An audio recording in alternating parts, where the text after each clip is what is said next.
Obstacles to American health. Our research question is, to what extent do high healthcare costs affect patient conditions and access to essential medical services in the United States? We take a look at three main claims in this presentation. The first of which is that steep expenditures cause inequalities. And by this, we're looking at how these high healthcare costs are perpetuating these inequalities and disparities in our healthcare system. Then we'll take a look at how financial barriers limit healthcare access, or how these high healthcare costs disproportionately affect people of various socioeconomic groups. And finally, we'll take a look at some of the enacted policy to resolve this issue and then gauge its effectiveness in the real world. As a result of our research, we propose a solution that the United States ought to implement policy reforms. These reforms will directly target the out-of-pocket costs experienced by patients as a result of healthcare, while also aiming to mitigate and slow the growth of expenses themselves. By doing so, they will address and mitigate the detrimental effects of healthcare costs faced by patients in the United States.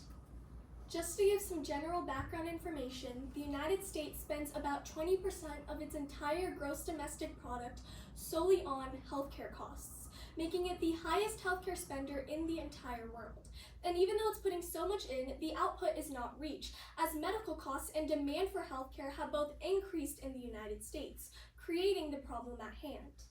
Our first claim is that steep expenditures cause inequalities. Before the implementation of the Affordable Care Act, also known as the ACA, health inequalities were pervasive, as demonstrated by health policy expert Mazurenko and her colleagues. Before the implementation of the Act, a large portion of the US population was uninsured, especially those of lower socioeconomic statuses, limiting their access to essential care. Moving past the policy, we see in a 2020 study conducted by Minijima and her team, affiliated with the USC Mann School of Pharmacy, that low socioeconomic status individuals were far more likely to delay or forego treatment in comparison to their high SES counterparts, just highlighting the inequality at hand.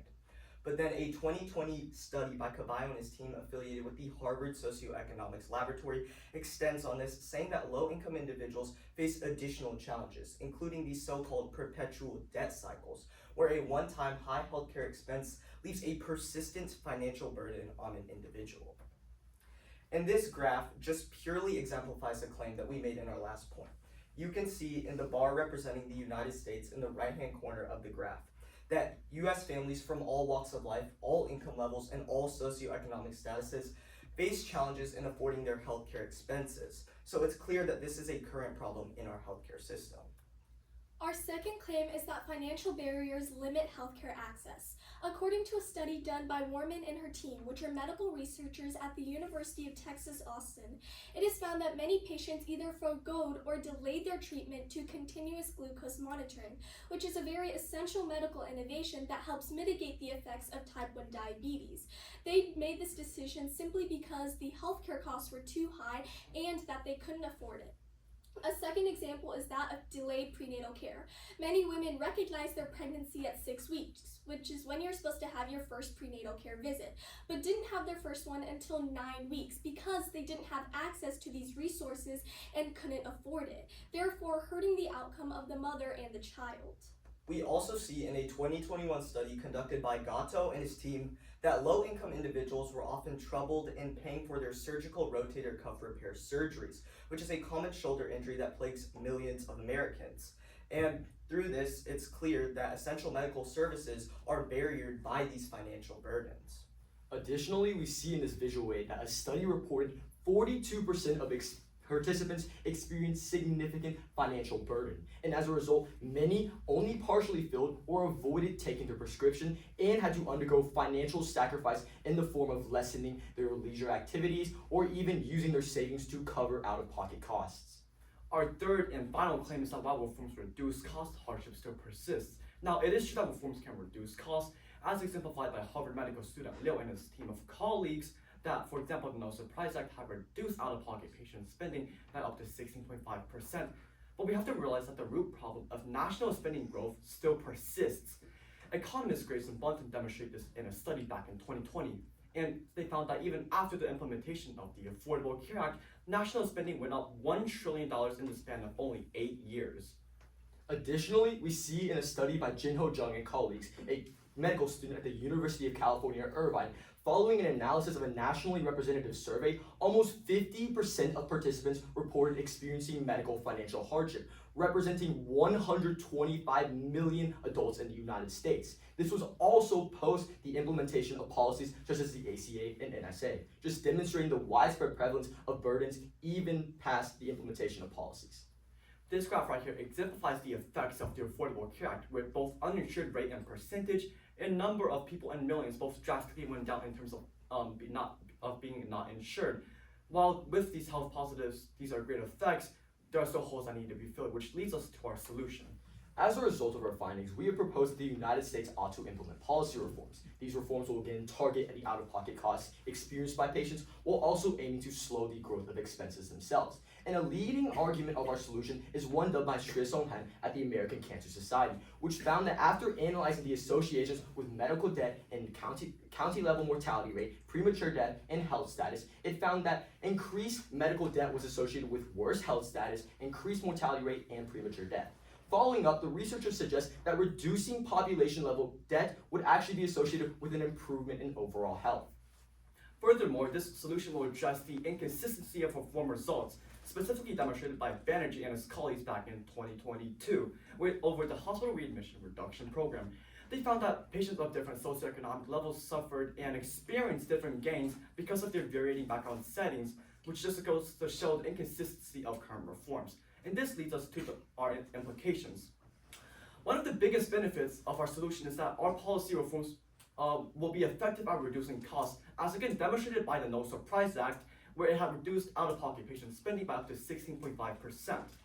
It also improves access for vulnerable groups. When we say vulnerable groups, we mean groups with a low socioeconomic status, a lower income, or simply just not insured, because it reduces these out-of-pocket costs that patients have to pay.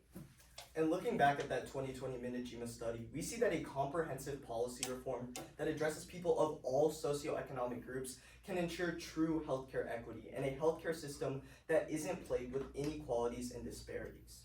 One of the biggest drawbacks of our solution, however, is that we have to realize that all policy reforms by nature are hard to implement uniformly. McWilliams and his colleagues demonstrated this in a study by the Medicare Shared Savings Program and found that patients under hospitals with for-profit incentives experience less gain compared to their value-based counterparts. This shows that reforms have to take into all possible variables before implementing a uniform solution, which oftentimes is very difficult. An additional downside to our proposed solution is that such a radical policy reform with such magnitude and to have effective results would require both an expensive budget and a lot of time to see actual results being placed. Now moving on to the limitations of our solution. We see in the 2021 studies conducted by Gatto and Caballo that they failed to account for regional disparities within their study. They looked at a location from a broader stance and didn't take into account the disparities by region, therefore possibly skewing or leading to unreliability of results. And then referring back to that 2021 Caballo study, we see that it talks about one-time coverage policy reforms which have marginal impact. Most of the current policy reforms in our world today only possess first-time coverage, and considering that people have more than one healthcare visit in their life, the financial burden that it mitigates is quite marginal in the long run. In conclusion, it is clear that high healthcare costs are a strong determinant in access to essential medical services in the United States, as well as exacerbates current disparities and outcomes. It is needed that policy reforms don't address the root cause of the solution, and that long-term policy reforms are needed to make the healthcare system a more equitable and smoother experience for all.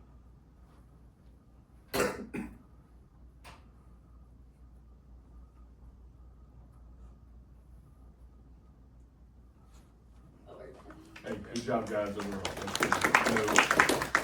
That delay is frustrating. I've been sitting here watching, trying to figure out how we solve that. I may have a solution to it, but that's for next time.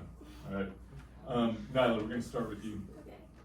How did the group go about deciding how to include Aaron's perspective or lens into the presentation?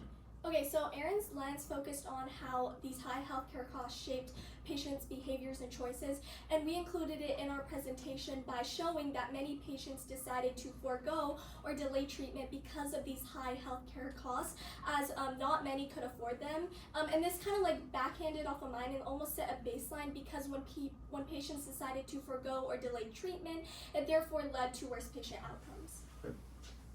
Raymond, give one way that your thinking changed as a result of some of the things you learned from Eric's. Okay, so a lot of my research focused on the positive of policy reforms, which pivotally gave me a more positive mindset.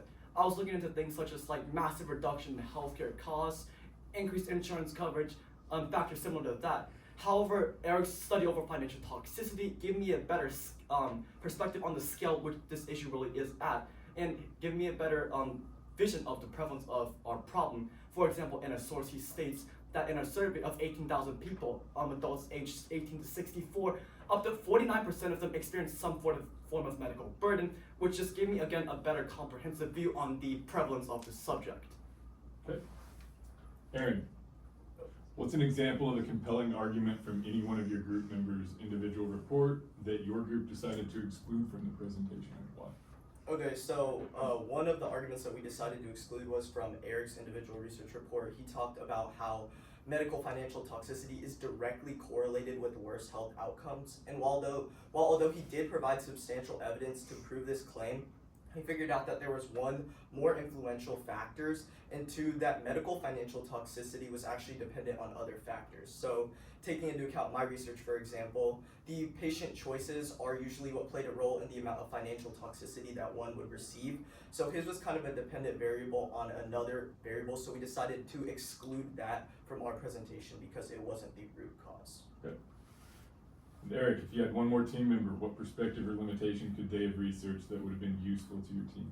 If I had one more teammate, I think a perspective they could have researched is the role of preventative care in our overall topic. I'd like to see how screenings, exams, and vaccinations overall play into access to healthcare and preventing diseases and morbidities from getting worse and requiring more expenses to be piled up on top of already existing treatment. Good job. All right. Good job, guys.